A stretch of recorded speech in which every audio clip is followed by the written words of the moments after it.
Hello everyone, कैसे हैं आप लोग। आज का दिन है रविवार। आसाम और नॉर्थ ईस्ट के करंट अफेयर्स के इस भाग में आज हम नवंबर 1 से लेकर नवंबर 7 तक, यानी कि पिछले रविवार से लेकर इस शनिवार तक के सबसे जो ज्यादा इंपॉर्टेंट करंट अफेयर्स है उसको एमसीक्यू फॉर्मेट पे डिस्कस करेंगे और उसके साथ यहाँ पे उसके डिटेल्स भी होंगे। तो देखिए यहाँ पे पूरे हफ्ते के आसाम और नॉर्थ ईस्ट के जो करंट अफेयर्स जो आपके एग्जाम पॉइंट ऑफ व्यू के हिसाब से इंपॉर्टेंट है उसको डिस्कस किया जाता है। तो हर प्रश्न यहाँ पे इक्वली इंपॉर्टेंट होगी। तो इस वीडियो को एंड तक बिल्कुल देखते रहिएगा। और इससे पहले अगर आप लोगों ने हमारे चैनल को अब तक सब्सक्राइब नहीं किया है तो इसको प्लीज सब्सक्राइब कर लीजिए, ताकि आने वाले ऐसे ही वीडियोस के नोटिफिकेशन इसी तरह आपको मिलते रहे। तो हमेशा की तरह आज भी हम नॉर्थ ईस्ट के एक टॉपिक से ही शुरुआत करेंगे। तो आज हम डिस्कस करने वाले हैं बिहू के बारे में। तो अभी आप लोग सोच रहे हैं कि इस टाइम में बिहू, तो डेफिनेटली यहां पे बिहू फेस्टिवल के बारे में नहीं, बिहू से रिलेटेड एक न्यूज के बारे में। तो डेफिनेटली आप लोगों ने यहां पे जो यूनेस्को के बारे में सुना ही होगा। तो रिसेंटली बिहू जो फेस्टिवल है आसाम का, उसको यूनेस्को का जो international committee on intangible cultural heritage यहां पे शामिल करने की कोशिश की गई है। तो देखिए यहाँ पे एक काउंसिल है यहाँ पे, जो international council on monuments and sites, याद रखिएगा international council on monument site, जिसको शॉर्ट फॉर्म में इकोमॉस भी बोला जाता है। तो इकोमॉस का एक इंडिया का जो है सेंटर है इंडिया का। तो यहाँ पे इंडिया के सेंटर के द्वारा जो नॉर्थ ईस्ट का डिवीजन है उसके द्वारा, इकोमॉस के द्वारा, जो international committee on intangible cultural heritage जो यूनेस्को का, वहां पे बिहू को जो है as a intangible cultural heritage के हिसाब से लाने की कोशिश की गई है। तो यहाँ पे जो international committee on intangible cultural heritage, जिसको शॉर्ट फॉर्म में जो है ICICH बोला जाता है। तो यहाँ पे इसके लिए बिहू के अलग अलग जो वीडियो क्लिप्स और बिहू से रिलेटेड जो है आर्टिकल्स वेबसाइट में इंक्लूड किए गए हैं। तो अगर यहाँ पे यूनेस्को के जो इंटेंजिबल कल्चरल हेरिटेज लिस्ट में बिहू को इंक्लूड किया गया, तो उससे क्या होगा कि यूनेस्को के अलग अलग जो प्रोजेक्ट्स जो है बिहू को मिलेगा और बिहू को एक इंटरनेशनली जो है रिकॉग्नाइज्ड लेवल पे एक फेम मिलेगा, और अलग अलग यहाँ पे बिहू को प्रमोशन करने के लिए यहाँ पे जो है फंड मिला जाएगा। तो ये इनिशिएटिव जो है संजीव कुमार बोरकाकुटी उनके द्वारा लिया गया है यहाँ पे। तो संजीव कुमार बोरकाकुटी जो है ये एक्सपर्ट है इकोमोस के। तो इकोमोस का जो फुल फॉर्म ऑलरेडी मैंने डिस्कस किया, international council on monuments and sites. तो उसके लिए एक वेबिनार जो है वहां पे प्रस्तुत किया गया है। तो उस वेबिनार का जो नाम है Bihu and agrarian festival of Assam. Okay, तो ये जो है इकोमोस जो है international council on monuments and sites, ICOMOS जो है एक सिस्टर ऑर्गेनाइजेशन है जो international committee on intangible and cultural heritage का। तो यहाँ पे बिहू से रिलेटेड काफी सारे वीडियो क्लिप्स भी इंक्लूड किए गए हैं, जैसे कि जो हुसोरी बिहू है, देन जेंग बिहू, गोगोना। तो आप देख सकते हैं यहाँ पे हुसोरी बिहू, यहाँ पे मेल और फीमेल जो है यहाँ पे एक साथ पार्टिसिपेट कर रहे हैं। तो आपको मुझे कमेंट बॉक्स पे लिख के बतानी है कि जेंग बिहू इसकी स्पेशलिटी क्या है, किन के द्वारा जेंग बिहू को परफॉर्म किया जाता है, ये आपको मुझे कमेंट बॉक्स पे लिख के बतानी है। तो देखें यहाँ पे अगर आप स्पेशली एपीएससी के लिए प्रिपरेशन कर रहे हैं तो वहां पे जो है आजकल ये बोला गया है कि आसाम से रिलेटेड काफी क्वेश्चन पूछे जाएंगे। तो ये कल्चर के हिसाब से बहुत ही इंपॉर्टेंट है कि जेंग बिहू किन के द्वारा परफॉर्म किया जाता है या फिर जेंग बिहू की स्पेशलिटी क्या है। आगे बढ़ते हैं आप।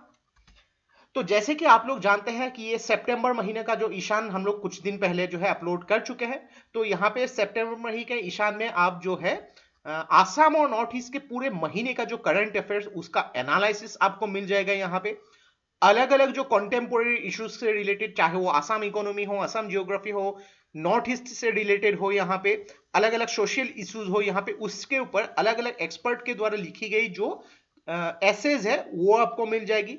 इसके अलावा यहाँ पे एक हम लोग इशू, एक टॉपिक लाते हैं आसाम दर्शन। आसाम के एक डिस्ट्रिक्ट के बारे में डिस्कस किया जाता है और हर एडिशन में Assam art and culture, history या आसाम ज्योग्राफी के ऊपर एमसीक्यू भी हम डिस्कस करते हैं। ये देखिए आपके पूरे महीने के हैंडबुक के हिसाब से बहुत ही इंपॉर्टेंट है और इसको सिर्फ आप 35 रुपीज से खरीद सकते हैं, इसका जो पीडीएफ। तो इसका जो लिंक मैंने डिस्क्रिप्शन में दे दिया है, वहां से आप उसको जो है ऑनलाइन परचेज कर सकते हैं। इसका पीडीएफ आपके मोबाइल या फिर आपके जो लैपटॉप में हमेशा मौजूद रहेगी और बहुत ज्यादा आपको ड्यूरिंग द एग्जाम हेल्प करने वाली है। तो ये हो गई सितंबर महीने का ईशान, ये अगस्त का, ये जुलाई, जून और मई महीने का।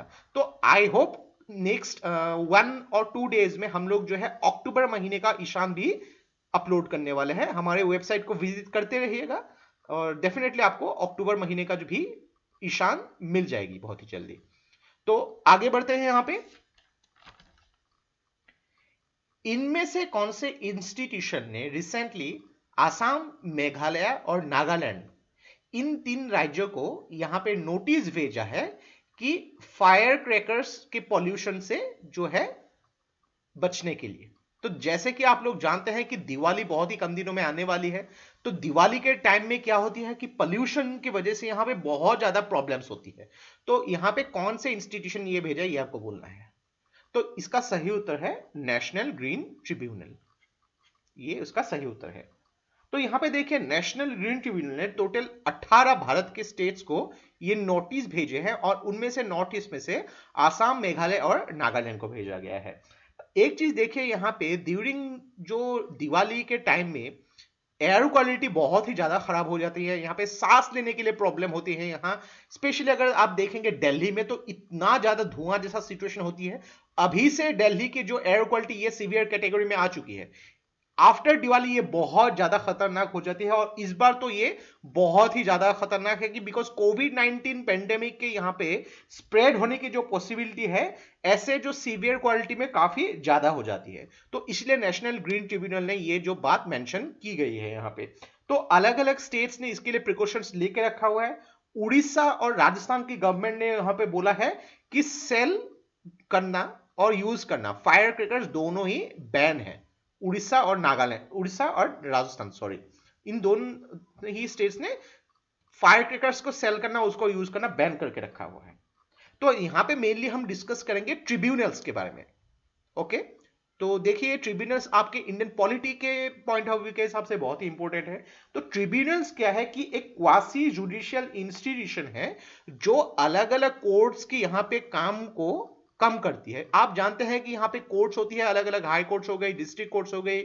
यहाँ पे डिस्ट्रिक्ट कोर्ट्स के जो हाई कोर्ट के अंदर अलग अलग होती है, सिविल कोर्ट, फैमिली कोर्ट। तो इन कोर्ट्स में क्या होता है कि इतने सारे पेंडिंग केसेस होती है, तो इस काम को जल्दी निपटाने के लिए ट्रिब्यूनल्स की जो है क्रिएशन की गई थी यहाँ पे।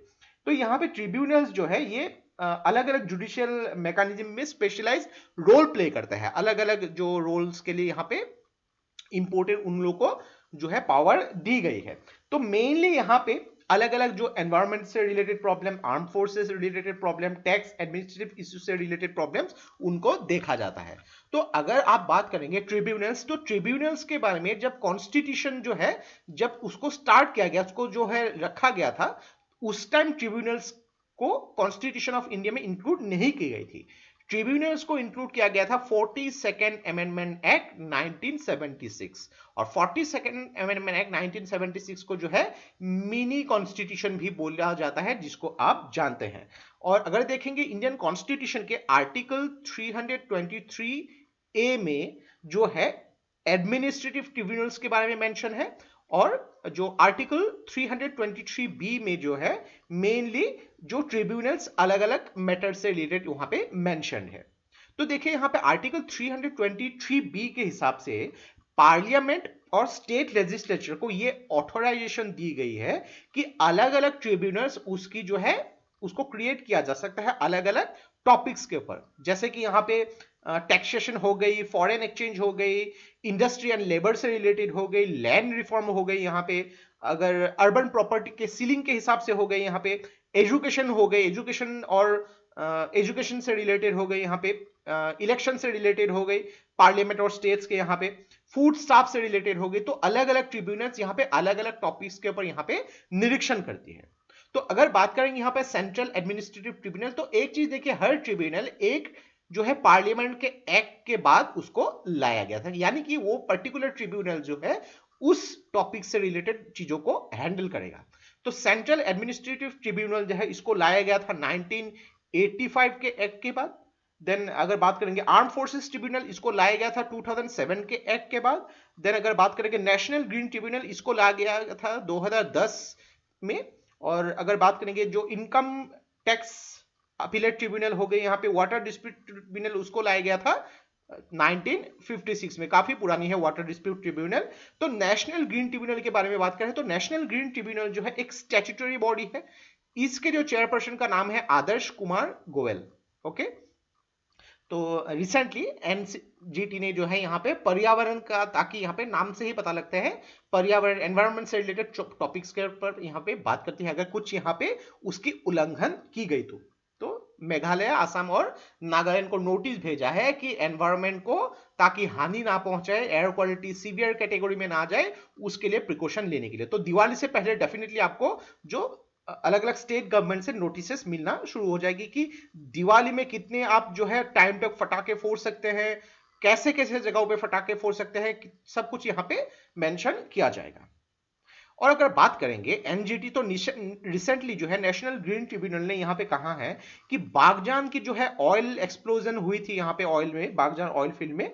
तो यहाँ पे 26 ऑयल फील्ड्स है। तो ये 26 ऑयल फील्ड्स जो आसाम के जो तिनसुकिया डिस्ट्रिक्ट में जो है प्लांटेड है यहाँ पे, ये उसमें जो है मैंडेटरी एनवायरमेंटल क्लियरेंस लेनी होगी।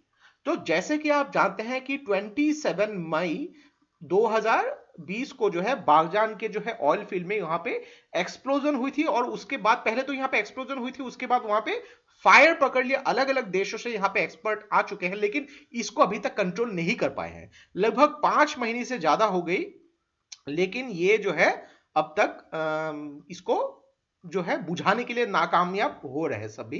तो यहाँ पे ऑयल इंडिया लिमिटेड को अलग अलग जो है लीगल नोटिसेस मिल चुकी है कि यहाँ पे जो है ऑयल जो है ऑयल इंडिया लिमिटेड ने एयर, वाटर और एनवायरमेंटल प्रोटेक्शन एक्ट के हिसाब से एनवायरमेंट की यहाँ पे उल्लंघन की है। डिब्रू सोईखोन नेशनल पार्क जो है काफी नजदीक है यहाँ पे, तो उसमें भी उसका इफेक्ट देखने को मिल रहा है। तो ये सब जो है एनजीटी ने यहाँ पे भेजा है। तो देखिए, एक ही टॉपिक से रिलेटेड कितनी सारी टॉपिक्स हम लोग ने डिस्कस किया। तो ये टॉपिक जो है आपको जो एग्जाम पॉइंट ऑफ व्यू के हिसाब से बहुत ज्यादा मदद करेगी। जनरली हम लोग क्या करते हैं, जब न्यूज़पेपर पढ़ते हैं या फिर न्यूज देखते हैं, सिर्फ उस टॉपिक को ही देख के छोड़ देते हैं, लेकिन उस टॉपिक से रिलेटेड बहुत सारे ऐसे जो इंटरनल टॉपिक है, अगर हम लोग उसको डिस्कस करेंगे तो वो आपको बहुत ज्यादा हेल्प करेगी। चाहे वो आपकी जनरल नॉलेज की डेवलपमेंट हो, या फिर आपके प्रीलिम्स हो, मेंस हो, या फिर इंटरव्यू के लिए आपको बहुत ज्यादा हेल्प करती है। तो इसी प्रोसेस में हम लोग हमेशा आगे बढ़ते हैं। नेक्स्ट टॉपिक जो है कृष्ण गोपाल भट्टाचार्य, तो ये रिसेंटली न्यूज में थे। तो ये कौन से फील्ड से रिलेटेड है कृष्ण गोपाल भट्टाचार्य? तो ये रिलेटेड है एनवायरमेंटल साइंस से। तो ये फॉर्मर गुवाहाटी यूनिवर्सिटी जो है इनके प्रोफेसर रह चुके हैं।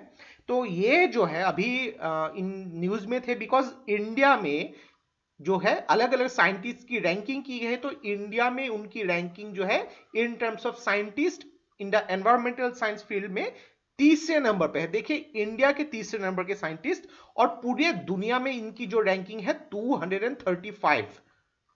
इंडिया में थर्ड और पूरे दुनिया में 235, जो इंडिया के लिए या फिर आसाम के लिए बहुत ही एक प्राउड की बात है। तो ये जो है एक चीज देखिए, यहाँ पे एक टीम बनाई गई थी। उस टीम ने लगभग 1 लाख साइंटिस्ट जो है उनको यहाँ पे रिकॉग्नाइज किए गए थे पूरे दुनिया में, और उनमें से सिर्फ टॉप 2% साइंटिस्ट को ही चुना गया है। तो दुनिया में उनकी रैंकिंग जो है in the field of environmental science 235 है। तो बहुत ही इंपॉर्टेंट है। और ये टीम जो बनाई गई थी स्टैनफोर्ड यूनिवर्सिटी यूएसए से बनाई गई थी। तो यहाँ पे देखिए अलग अलग फील्ड में यहाँ पे 1 लाख साइंटिस्ट के ऊपर यहाँ पे रिसर्च की गई थी। तो अगर बात करेंगे हम कृष्ण गोपाल भट्टाचार्य, तो ये जो है इन्होंने गुवाहाटी यूनिवर्सिटी का डिपार्टमेंट ऑफ केमिस्ट्री जो है इनको ज्वाइन किया था 1975 में। लंदन इंपीरियल कॉलेज से इन्होंने पीएचडी किया था। और इसके अलावा यहाँ पे उन्होंने जो है state level environmental impact assessment authority of Assam के ये चेयरमैन भी रह चुके थे, कृष्ण गोपाल भट्टाचार्य। आसाम गवर्नमेंट ने रिसेंटली एग्रीकल्चर जो सेक्टर है उसके कॉर्पोरेशन के लिए कौन से देश के साथ यहां पे टाई अप किया है? तो आसाम गवर्नमेंट ने यहां पे टाई अप किया है इजराइल के साथ। तो इजराइल इसका सही उत्तर है। तो रिसेंटली इजराइल से इंडिया के लिए जो राष्ट्रदूत है यानी कि जो एम्बेसडर है इजराइल से इंडिया के लिए, तो डॉक्टर रॉन मालका वो गुवाहाटी आए हुए थे। तो उन्होंने आसाम के चीफ मिनिस्टर जो है सर्बानंद सोनोवाल उनके साथ काफी टॉपिक्स के ऊपर बात की। यहाँ पे इजराइल और आसाम के यहाँ पे जो है जॉइंट कोऑपरेशन के ऊपर यहाँ पे बात की in terms of agriculture sector. तो एग्रीकल्चर सेक्टर में आसाम में बहुत ज्यादा पॉसिबिलिटी है, उसके पर भी यहाँ पे बात किया गया है। तो डॉक्टर रॉन मालका ने यहाँ पे बोला है कि एक जो मेनली आसाम के साथ एक जो फाउंडेशन स्टोन जो है India Israel centre for excellence for vegetables protected cultivation, तो उसके पर भी बात की गई है। तो कुछ दिन पहले इजराइल ने जो है मेघालय के साथ भी यहाँ पे ऐसा ही डील किया था। और रिसेंटली आसाम के गवर्नमेंट ने जो आसाम के जितने भी टी गार्डन्स है उसमें ये बोला है कि 119 मॉडल स्कूल्स यानी कि जो मॉडर्न टाइप के जो स्कूल्स है टी गार्डन कम्युनिटी के लोगों के बीच में यहाँ पे सेटअप किए जाएंगे 119 मॉडल स्कूल्स। तो इसमें जो है आसाम गवर्नमेंट लगभग जो है 142.5 करोड़ यहाँ पे इन्वेस्ट करेगी टोटल इस प्रोजेक्ट में। तो ऑलरेडी इस टॉपिक के पर मैं बात कर चुका हूं। यहाँ पे यूनेस्को का इंटेंजिबल कल्चरल हेरिटेज लिस्ट में इनमें से कौन से फेस्टिवल को इंक्लूड करने की बात हुई है? तो इसका सही उत्तर है बिहू। तो बिहू को यहाँ पे इंक्लूड करने की बात हुई है। तो एक चीज देखें यहाँ पे इंटेंजिबल, इंटेंजिबल का मीनिंग है यानी कि जिसको आप टच नहीं कर सकते। तो फेस्टिवल जो है ये एक कॉन्सेप्ट है, एक यहाँ पे धारणा है, तो इसको आप टच नहीं कर सकते, लेकिन कोई भी अगर यहाँ पे प्रोडक्ट हो गई उसको आप टच कर सकते हैं। तो देखिए यहाँ पे यूनेस्को के वर्ल्ड हेरिटेज साइट में आप डेफिनेटली जानते होंगे यहाँ पे, तो इंडिया में टोटल यूनेस्को के 38 वर्ल्ड हेरिटेज साइट्स है और आसाम में उनमें से 2 साइट्स है यूनेस्को वर्ल्ड हेरिटेज साइट। एक हो गई काजीरंगा नेशनल पार्क और दूसरी हो गई मानस नेशनल पार्क। तो क्या आप मुझे कमेंट बॉक्स पे लिख के बता सकते हैं कि काजीरंगा नेशनल पार्क को यूनेस्को की वर्ल्ड हेरिटेज साइट में कौन से साल इंक्लूड किया गया था? ये आपको मुझे कमेंट बॉक्स पे लिख के बतानी है। तो ये देखिए मैं इस तरीके से इस क्वेश्चन को प्रिपेयर करता हूं ताकि आपको थोड़ा सा यहाँ पे नॉलेज हो जाए। खुद से जब आप थोड़ी सी रिसर्च करेंगे आपको उस टॉपिक के बारे में काफी सारे नॉलेज हो जाएगी जो आपको प्रीलिम्स, मेंस या फिर general knowledge point of view के हिसाब से काफी कॉन्फिडेंट बनाएगी। ओके,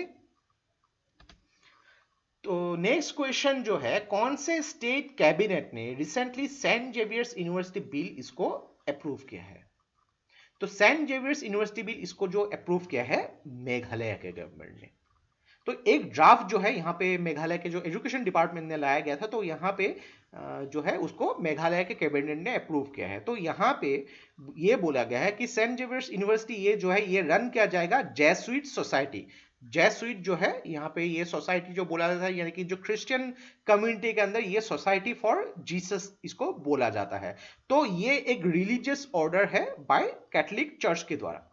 तो यहाँ पे मेघालय के गवर्नमेंट ने एक रेगुलेटरी बोर्ड इसके लिए जो है फ्रेम अप किया है यहाँ पे, ताकि मेघालय के जो private universities regulations of establishment and maintenance standards act 2020 के हिसाब से प्राइवेट यूनिवर्सिटीज को यहाँ पे मेंटेन करने की बात हो रही है यहाँ पे। तो एक चीज देखिए यहाँ पे ये रेगुलेटरी बोर्ड जिसको फ्रेम किया गया है ये एंश्योर करेगी कि जो भी प्राइवेट यूनिवर्सिटीज आने वाले टाइम में स्टार्ट किए जाएंगे या फिर खोले जाएंगे या फिर एग्जिस्टिंग है उनमें एक मिनिमम स्टैंडर्ड मेंटेन हो। तो मिनिमम स्टैंडर्ड के लिए यहाँ पे इंफ्रास्ट्रक्चर की बात होगी, यहाँ पे रिसर्च प्रोजेक्ट्स होनी पड़ेगी, यहाँ पे फीस स्ट्रक्चर सब कुछ यहाँ पे देखा जाएगा। तो उसके लिए यहाँ पे एक रेगुलेटरी बोर्ड होना बहुत इंपॉर्टेंट है। तो इसी के बेसिस पे इसको स्टार्ट किए गए थे। और रिसेंटली एशियन डेवलपमेंट बैंक जो है एशियन डेवलपमेंट बैंक ने मेघालय को 138 मिलियन यूएस डॉलर का लोन दिया है। याद रखिए कि 138 मिलियन यूएस डॉलर, रुपीस नहीं, ये लोन दिया है ताकि पावर डिस्ट्रीब्यूशन जो है मेघालय में इंप्रूव किए जा सके। तो पावर डिस्ट्रीब्यूशन से रिलेटेड मेघालय में काफी प्रोजेक्ट्स हो रही है, अलग अलग यहाँ पे जो है कंपनीज हो गई, एमएनसीज हो गई, यहाँ पे इन्वेस्ट कर रही है। तो एशियन डेवलपमेंट बैंक ने भी यहाँ पे लोन दिया है। तो एशियन डेवलपमेंट बैंक जो है इसका हेडक्वार्टर है मनीला, फिलीपींस में।